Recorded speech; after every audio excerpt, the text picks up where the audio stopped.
What's up, y'all? LT here, back with another video. So this is going to be another video of my parents who regret having kids series. I was on Reddit this morning and I wanted to I went on there to print out some additional stories to read you guys today, and I found 4 really good stories that I'm going to read off to you like usual, and just go ahead and give me your feedback on what you guys would do in these situations. So shout out to the Child Free Gang. Thank you guys so much for watching, and also your love and support for my channel. It is truly appreciated. All right, so without further ado, let's go ahead and get on with the stories. I think I have like 3 or 4 stories here I'm gonna read you guys off today. So yeah, you know the drill. Comment down below, let me know what you guys think. Okay, so story number 1. My partner of 8 years left me because he wants a kid one day. My partner, who is a 32-year-old male of 8 years, left me because he decided that he wanted a kid one day, even though he said he is still not ready currently. Rather than discussing it with me, he decided to just leave. From the very beginning, I've always been vocal about wanting to be child-free. I asked him why he lied to me and tricked me for 8 years, and his response was that when we met, he didn't want kids at the time. He also said that he was never once said he doesn't want children, but never told me that when we would discuss our future or when we would talk about being child-free. He seems to value partying until 3 a.m. every weekend and doesn't seem to think that he would have to slow that down or stop if he had a kid. Who will be at home with the kid if he is always out all the time until 3 a.m.? I guess he never valued me and instead values something that doesn't even exist. So instead of valuing me and the life that we have, he wants to value something that may never come. Why am I not enough?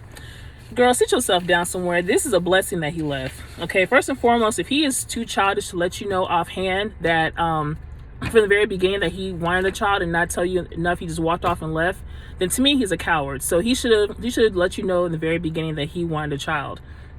Secondly, you mentioned here that he was going to be partying till 3 a.m. on the weekends and all that kind of stuff. You don't need to be with somebody who's going to eventually party all the time, and then he's going to probably end up leaving you at home with that child all the time. So yeah, trust me when I tell you this was a blessing.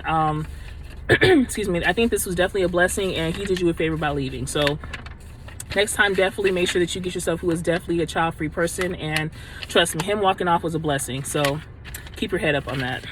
All right. All right, so this is the second story. My neighbor keeps asking me to babysit her daughter. That would have been a no for me. Okay, so I am a 28-year-old female, and I am single, and I live alone in my apartment. My upstairs neighbor, who's also a 36-year-old female, is a single mother with a 6-year-old daughter. I moved in 5 months ago, and in the beginning, I told her that if she ever needed anything or needed help, that was just right downstairs. That was a big mistake. Well, big mistake. Sorry. Yeah, big mistake she posted. Okay. I've been asked to babysit and pick her up from school 4 to 5 times already. And don't get me wrong, she's a sweet little girl and no trouble, but just being responsible for a child gets me annoyed. I say yes because I was a child of a single mother and no family around to help, but at least I had a sister. She's all alone, so I feel really bad. But the more I feel bad, the more I agree, the more I get asked, and I'm afraid it'll just keep getting worse. I hate having to entertain a pointless conversation where I'm not even listening and just constantly respond, oh yeah, that's really cool, oh yeah, that's cool. And I recently got a puppy, and her constant jumping around and fast movements are scaring my dog. I have to keep super vigilant of her, and I'm annoyed. I don't know if this is irresponsible of me or not, but I work all day. It's a Friday. I already have my puppy to take care of, and now I got a human child to take care of, which keeps playing stupid kid YouTube videos on her laptop aloud. So I'll drink my beer and thank you.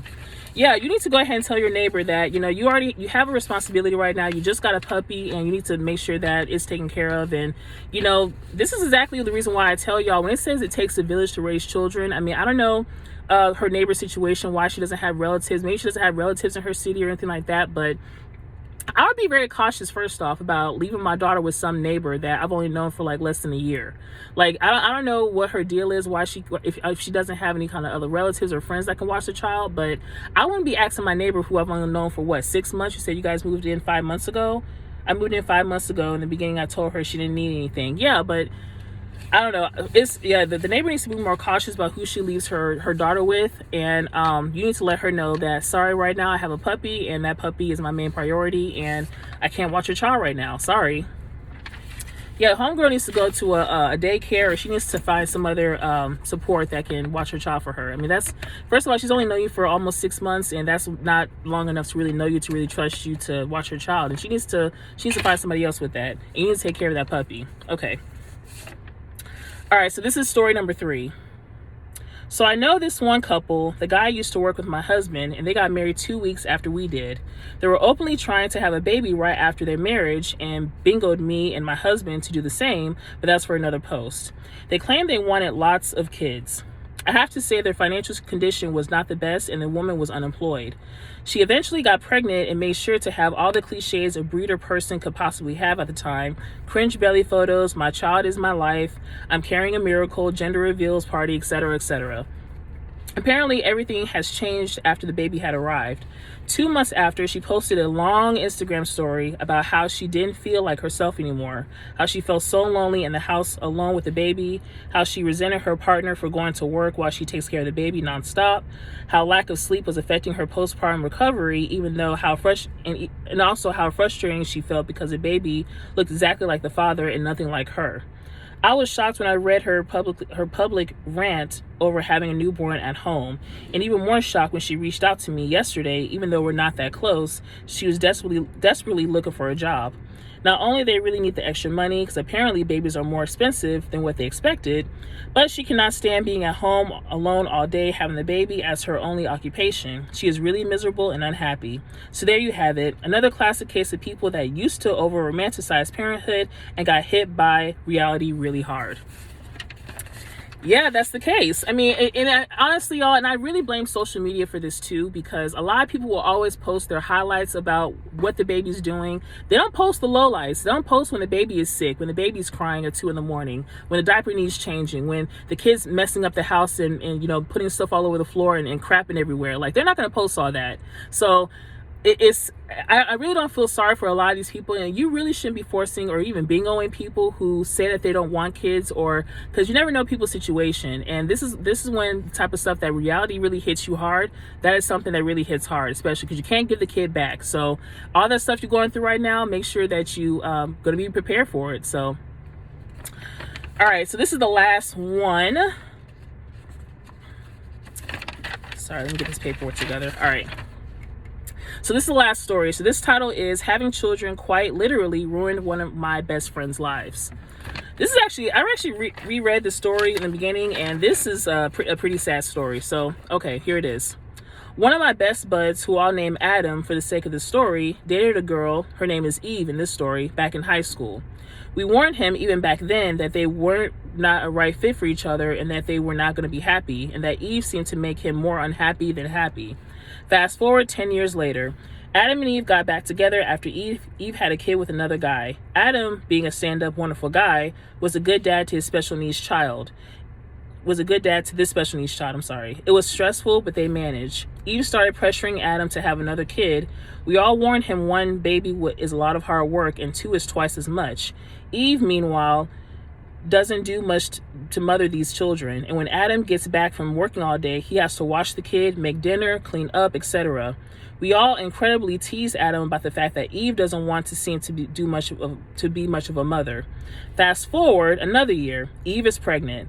Adam is consciously optimistic as Eve has promised to step up her motherly game. Fast forward another few months. The second baby is born and ends up having special needs as well. We all warned Adam to get a vasectomy immediately since he didn't want the second kid in the first place, and it seemed like there's a pretty high chance of special needs kids coming out of Eve. Eve pressures him not to and says that she'll just make sure that she's on top of her birth control. The marriage isn't doing very well. Adam is strongly thinking about divorcing her, even talking to her lawyer to start the process. Fast forward a few more months, Eve is pregnant again. She made a mistake with her birth control. Long story short, the third kid is also special needs. Now, Adam is stuck being a 3-time father in a mostly lovingless, stressful marriage. He is regularly contemplating suicide, but knows it wouldn't be fair to the children. He's depressed all the time and almost never had time to hang out with us, even digitally. He's worried about divorcing Eve because he knows that the kids won't be taken care of without him. This was a very happy, brilliant, funny guy, and now he's overweight, depressed, stressed out of his mind. He never has time to do anything he wants to. Moral of the story, get a vasectomy if you aren't actually trying to have kids. That's a hot mess. Okay, I'm confused because, okay, so she had, the girl Eve, she had kid number 1 by another dude, and the kid has special needs. So now Adam is in the picture, gets her pregnant for the 2nd time and a 3rd time, and now all 3 of these kids got special needs. I don't know if Eve is doing something to her body or what's going on, but I don't know how rare that is to have all of your children like that be special needs, but I don't know if something's going on with Eve and her health or what's going on, because that's ridiculous to me. And Adam really should have known better, because I mean, I can't really say I feel sorry for him, because if you see with child number 1 that this lady is not in the best situation, and she's not really that kind of a mother, you know what I mean? I would never get a woman pregnant if I knew that you're not going to be a good mother to the children. Why would I do that? So yeah, I mean, I really don't feel bad for Adam. I mean, it sucks that he's going through all this kind of stuff with his wife, and you know, all the kids got special needs, so I know that's a handful too in itself, but man, that's terrible. So I tell you, man, these stories are getting more and more of a hot mess every time I read them each day. It's a shame out here with these parents. So you know what? I'm glad that I'm able to read it to you guys. So hopefully I can get your comments down below. Let me know what you guys think of these stories. These are all a hot mess today. So once again, shout out to all the child-free community. Thank you so much for all of your love and support for my channel. And look out for tomorrow, ladies. I'm going to have a video up for us. I'm going to discuss the top 10 reasons why you as a child-free or a childless woman should not date a man with children. So it's going to be Ladies' Day tomorrow. So I just want to say thank you guys so much again for the love and support. If you want to follow me on social media, please do. I'm at childfreebw on Instagram, and also my email is childfreeblackwoman@yahoo.com. So comment down below again. Let me know what you guys think of these stories. What would you do in their situations? And I'll talk to you guys later. Thank you. Take care.